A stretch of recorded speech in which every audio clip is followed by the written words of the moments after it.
What's up? Dennis here, Analog Archives, and another exciting episode of Let's Have a Beer and Talk Thrash Metal.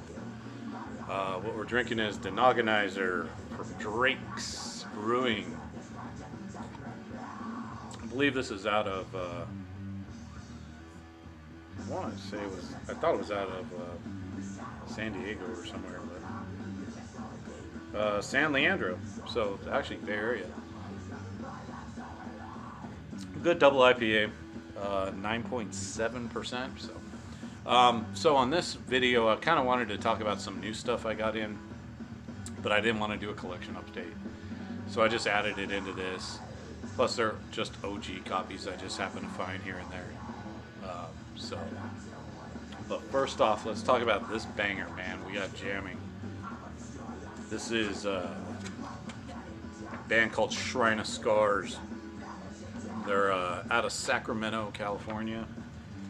Killer Death Thrash from 2001. Man, shit rips. If you like bands like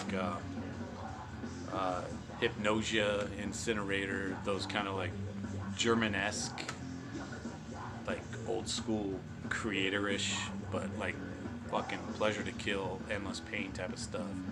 Just amped up a little bit more. Just ripping, man. If you can find this, just a sick ass fucking demo. Definitely check it out if you can find it. All right, let's get started. Up first, a band I never really listened to too much here. I did buy like a bootleg demo off someone a while ago, and I heard this one song off this record, but I think I have it on cassette, but I never really listened to it. It's this band called Flotsam and Jetsam, Doomsday for the Deceiver. And I think this came out in 86. I think these guys are from Arizona, if I'm not mistaken. This got a pretty horrible cover. I don't know. It reminds me of the Monster from Stretch Armstrong. Look it up. If I knew how to do video editing, I'd put in like the Stretch Arm Monster there. But yeah, there's the guys. Obviously, Jason Newsted's in this band. I just heard the song Hammerhead, I think, before, and I was super impressed by it. I think it was into heavier stuff at the time, so this is a OG Metal Blade. It does have the insert too. I just have it it came in the white sleeve, so I just kept it in that. Local guy here was selling it for like $12, so I was like, it's an OG, it's in like mint condition, might as well fucking grab it, right? I like it. Kind of reminds me of Overkill a little bit, but it's good. It's good quality thrash metal. I was impressed by it, so I do need to give it a few more spins just to get more into it, but I like the record. I guess this album cover and the song Hammerhead always kind of just, there was other stuff I'd rather listen to at the time, so, but yeah, killer record.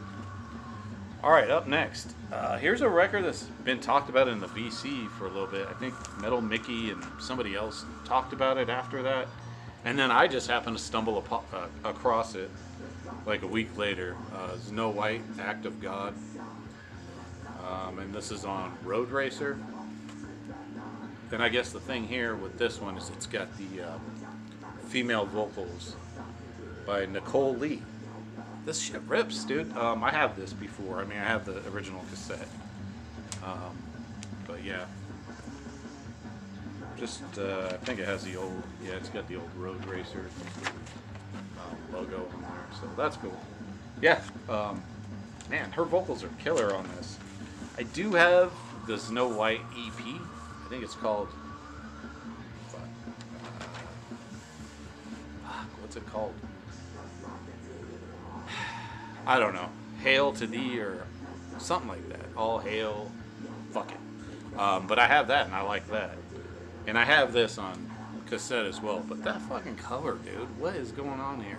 What is going on with some of these covers? With some of these records at the time? Like, who at Road Racer was like, yeah, dude, just get like some weird old like lady or old man with a weird knitted hat and an 8-ball on the beach. That's an act of God, right? What the fuck? Makes no sense. But yeah, these guys are from Chicago, 1989. Yeah, basically kind of in the same vein as Zoetrope, that Chicago street metal type of feel to it. I would compare it to All Hail Thee. I think that's the name of the EP. Um, but yeah, fuck. This is a ripper, man. It's pretty fast thrash. Uh, just killer, like brutal. Not brutal, but like it doesn't like let up. And I think these guys, after Nicole left, they went on to form Cyclone Temple, if I'm not mistaken, which I don't own. Might own some Cyclone Temple. I'm not positive, honestly. Never liked the cover. It has like a tornado or something on it. Again, like stuff I just was. I'm gonna pass because the cover sucks. But I mean, that was late in the game for thrash. So, all right, here's a cool one that I stumbled upon as well. Malaya Rage live kill. Yeah, and there is their mascot riding a bull. So yeah, or a demon bull. Kind of a cool cover. Goes along with kind of the first record cover. And what you got on here, beginning of the end, Killed or Survived, Bates Motel, fucking killer, heavy power thrash. And this was from '89. And what's cool about this one, and I don't know if this was on all of them, but this is the Epic promo copy, and there's nothing on the back, which is cool. And again, I don't know if that's a promo thing or if that was on the original, on the regular press as well. If they had like both sides, I never saw that when records were coming out. They just had the same thing on the other side. If it was an EP and it only had like this has like what, 5 songs on it. So I mean, it's pretty lengthy. Sounds pretty good. And these dudes were from Boston. Yeah, man. Killer shit. If you haven't heard Malaya Rage, check them out. I still need to get the second record. It's not eluded me. It's one of those records where if I see it, I'll buy it. I'm not going to like go to eBay and get Malaya Rage. For some reason, I really like that first record, and I think I really would like the second record. I think I've heard it and I like it. It's just, I don't know. It's one of those records. You know how it is, man. There's certain things you seek out, and then and they might not even be as good as that, but for some reason you seek them out. Where other albums, you're just like, yeah, if I see it in the wild, I'll grab it. But that's how I feel about that. But yeah, killer shit, good recording, cool band. Up next, here's one. Band just doesn't get talked about enough. Laz Rocket, Know Your Enemy, man. Hell yeah. Look at that cover. They had some of the stupidest fucking covers, I swear. I think this is their mascot. And I talked about this on a different video about their other album. Like this is when, when the record labels were just putting out this kind of stuff. I mean, like this is on Enigma, so it's not. I think it was distributed through. I don't know if Metal Blade had anything to do with this. I know Enigma and Metal Blade kind of like had. They would put out like it would be Metal Blade or Enigma release. This might be that same type of thing, but it just says Enigma in here. And these are this is Bay Area thrash, dude. This is a fucking ripping record, just fast fucking Bay Area thrash. But it doesn't sound like Testament, or it sounds more, I would say, almost East Coast than it does Bay Area. But it does have that Bay Area sound a little bit to it as well. And the vocals are cool. They're not like super high, but the guy has range. And I think the first record, City's Gonna Burn, I love that record too, but that's more of a speed heavy metal record. Then they kind of, I forgot the second one, No Stranger to Danger, maybe, I don't know. But that second one is kind of weak. And then they came out with this one in, what year did I say? 87, so. And they just went full thrash from here on. So the next 2 records after that. And I do need to get that last record. That's another one that eludes me, is Nothing Sacred, and that one's hard to get. But that's a banger of a record if you can find that one.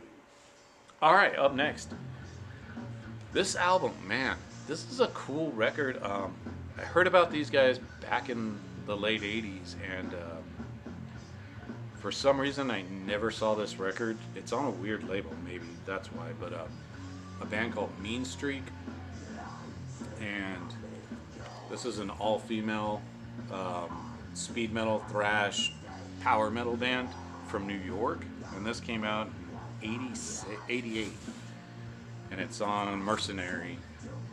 So Mercenary was kind of underground, and again, got this nice glossy photo of the ladies there. I guess that only came with the promos, just in case. You needed to hang that on your wall as a teenager. But yeah, man, this is a really cool record. If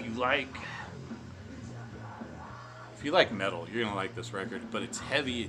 It doesn't get heavier than, like, say, Metallica.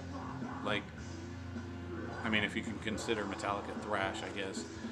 But it's more of that chugging. The singer's really good. She has, like, a really good range where sometimes she's high, then she's low, but she has kind of this, like, and even some of the songs almost sound like Dio songs, like heavier Dio songs, and the way she sings has this kind of Dio-esque quality to it, which is really cool. It's a really, like, catchy record. Really catchy stuff that I don't think I've ever seen anyone show this record. And again, it's on Mercenary, so I guess it's a little bit hard to find, but they were talked about quite a bit in the late '80s, especially in zines. I guess because they were all female band, but yeah, good stuff. Check it out. Even just check out YouTube. Guarantee you guys are gonna like it. Up next, man, this is a banger that, again, nobody really talks about. Faith or Fear, Punishment Area. Man, these guys were from Philadelphia, and this is just straight up fucking thrash, dude. Great vocals, just really catchy shit. On Combat, it's got that cool old school fucking camo Combat, like the actual green one. Those are always cool to find, and I think those were in the later releases. And this is from '89, so a little late to the thrash game, but as you can see, the guys still look like they're from '86 or '87 here, so a little bit technical, but not overly technical. But yeah, man, this is just badass, man. Definitely check this out. If you, I mean, I don't want to say it's Bay Area thrash, but it's the closest thing I can say. Bay Area and European thrash mixed together, but just killer shit. And again, it's not overly heavy as far as, like, the vocals and stuff go. It's still melodic, but it's just fucking, that's like when people talk about thrash metal, you could just say Faith or Fear and you're good to go. Another band that you could say thrash metal, you're good to go, but Hydra, man, I just pulled this out to check it out again. I haven't listened to this in a long time. Really cool cover. I mean, this cover's been talked about for who knows how long on the VC.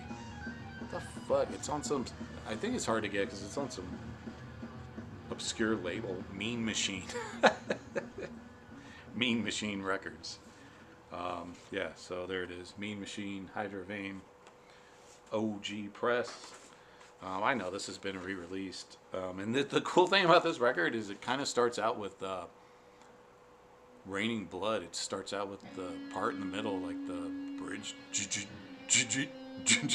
It, like, almost does that part almost exactly. And I was like, what is this, Raining Blood?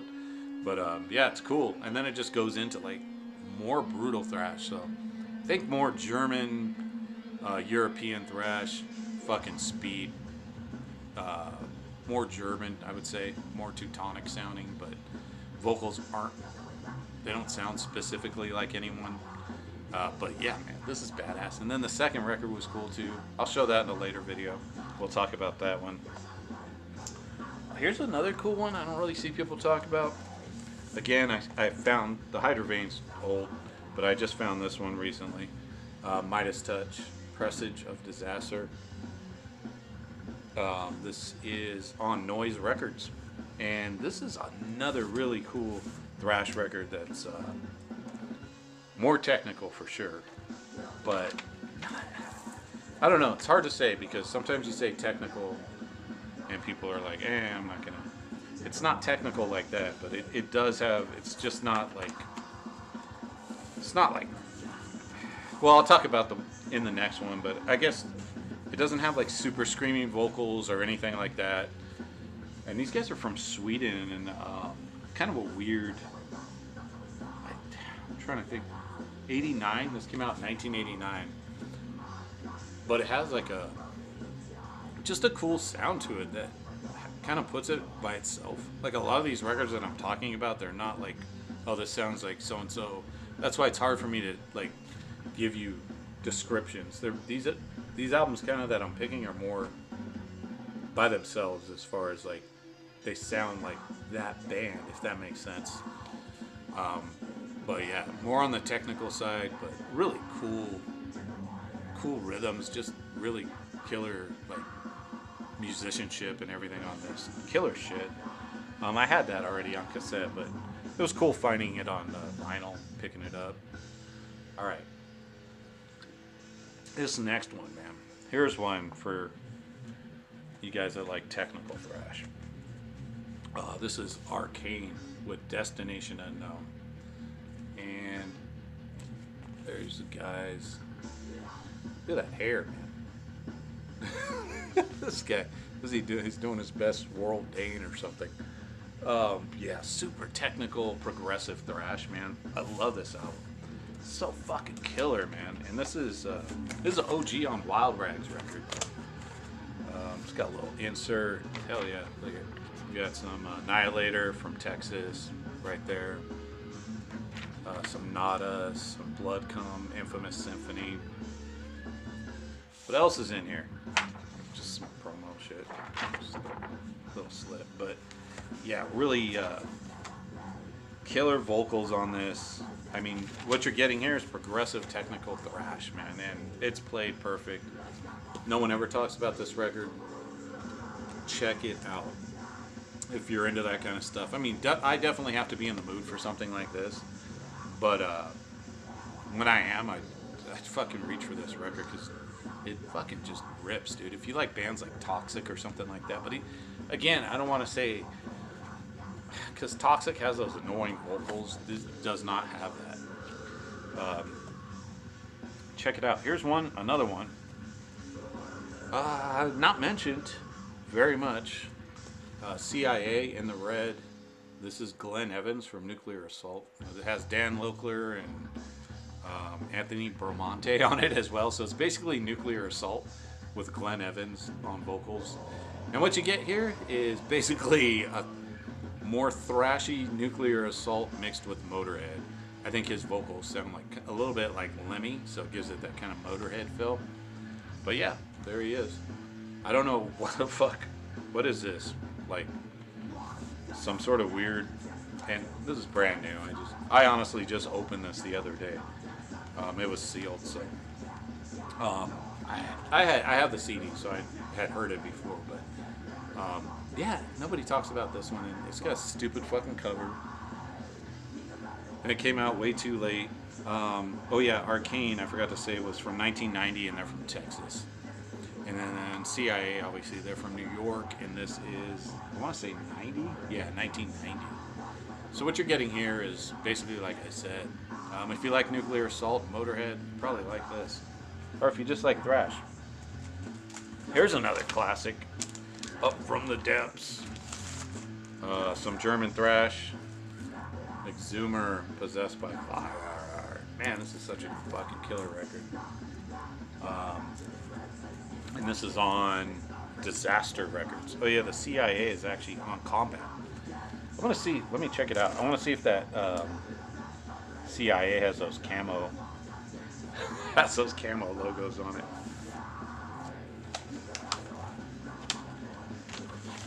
Oh yeah, hell yeah. That must have been in like a 1990 thing. so fucking sick. I don't know why I like that, but pretty badass. All right, back to Exhumer. Yeah, man. Possessed by Fire, Destructive Solution, Fallen Saint, Mortal in Black. Just fucking killer songs on this. What you're getting here is German thrash metal. But it doesn't sound like.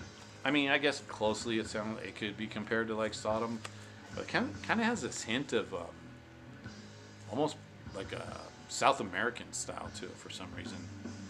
I always heard on this record it has like a darker tone to it. And the second album was more Slayerish, more thrashy, but this one's more early Teutonic mixed with black and I don't know, it has a black early first wave black metal feel to it as well. But yeah, Possessed by Fire, man, check it out if you haven't. I'm sure you guys all know that record if you watch my channel. If not, turn me off. Go listen to Exhumer, Possessed by Fire. Not this guy drinking a beer. All right, up next, another banger. Disciples of Power. And this is Ominous Prophecy. Yeah, man, look at that airbrushing. It's kind of like a... What is that? Odin with a sword fighting a demon. But a demon is basically controlling both of them anyway, so I guess it's an ominous prophecy. Who would have known? Canadian. I would venture to say this is almost death thrash. And this is not an OG. This is on Blood Harvest Records. I think this came out. I don't know when this re-release came out, but this album came out in '91 or '92, I think. Yeah, '92, and it doesn't say when the re-release came out, but I want to say like maybe a few years ago. I don't know. I found it used actually, and I always wanted a copy of this record. I had like a bootleg CDR of it before this, so it was cool to find the vinyl, and it was like cheap too. It was only like $12 or something. But yeah, man, this is killer, man. If you like fast, brutal thrash with a little bit on the death side with vocals, I would say it's more like early Malevolent Creation type of style as far as like the vocals go, where it's not completely death metal, but it still has, and the music itself is almost in that transition, I guess. Check that out though, killer stuff. All right, couple more. I got these last two on CD. Hammer.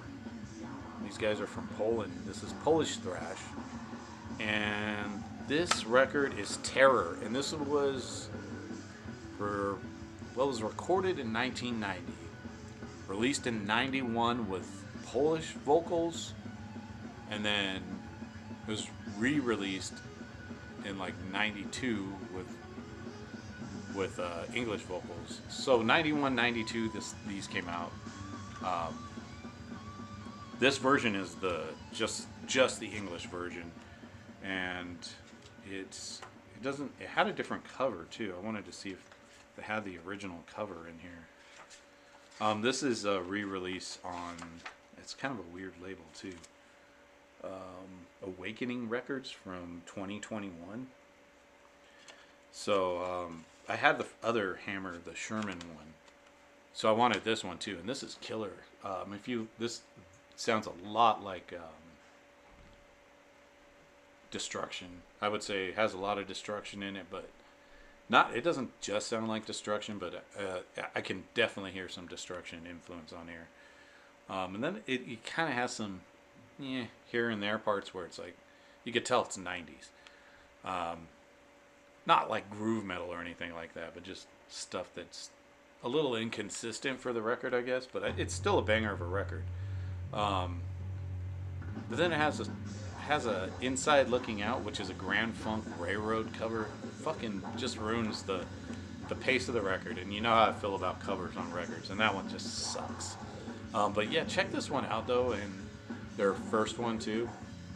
And check out both versions because the vocals are way different on the Polish version compared to the English version, which is kind of interesting to point out. But yeah, check them out. Hammer, they're cool. All right, here's a fucking badass one. Can't. Fucking stupid cover. CCG compact disc selection. So this CCG, they would put out demos back in, I want to say 90. But this has the Zeister Black Bible demo on it and the Brutal Obscenity demo on it. And Zeister was recorded in 88.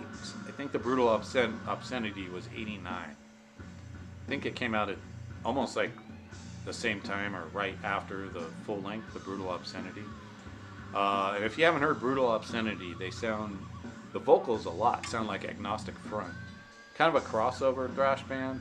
Really good stuff though. I don't remember where they're from. I think they're from the UK.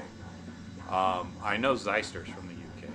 And this demo on here fucking rips, dude. Black Bible, the full length is okay. I'm looking for a copy of that, but I don't have it. But yeah, definitely check out this demo by Zeister, Black Bible from 1988. Just a classic UK thrash demo if you haven't heard it. Always loved that demo, and kind of disappointed when the full length came out because it's not as good as the demo. I mean, and I'm not just saying that because I'm a demo guy. It really, I mean, it's popular opinion that it wasn't as good, like production wise. But anyways, this is killer. If you see these CCG compact discs, I don't know how many they have out, but I know this was released on vinyl as well. But yeah, check it out. This is a label out of Germany, but both these bands I believe are from the UK. Killer shit, and that's all I got. So, anyways, fuck, half an hour? Alright, not too bad. I do have something else planned that somebody contacted me about, so I'm going to do that. And then I think in a couple weeks I'll be doing a deep dive into death on gas masks and hand grenades, so check that out in a couple weeks with a bunch of people. So that should be fun. You guys can hear me babble on about how much I don't like anything after the third record. Just kidding.